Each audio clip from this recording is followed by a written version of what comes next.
Hey, bunge la Tanzania mulikasirika sana jana, lakini hizi hasira ni nyingi sana.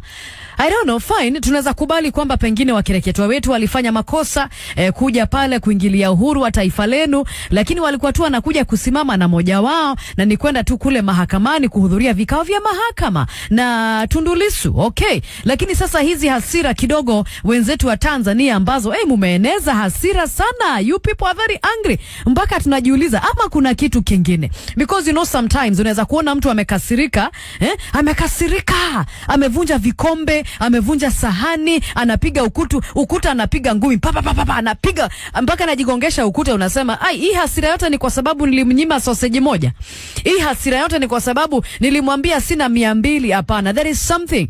Actually kuna watu ambao wanasema kwamba ukiona mtu ambaye anakasirika kwa kitu ambacho ulidhania ni kidogo, ati amekasirika because haukusalimika, ulimwambia hi, good morning Anjogu, ukalenga salamu, kama vile ambavyo somebody can send you something on WhatsApp na because uko busy ukampatia blue tick, akakasirika, akaingia kwenye mtandao na kutukana. Unasema hapana, huyu lazima ako na shida nyingine, lazima kuna kitu kingine, something else.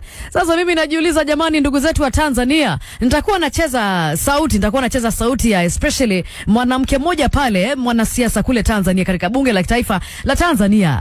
Hapana mama, ulizungumza mpaka nikasema hapana, kwani kuna tofauti zingine ambazo hatujui kati ya taifa letu la Kenya na Tanzania.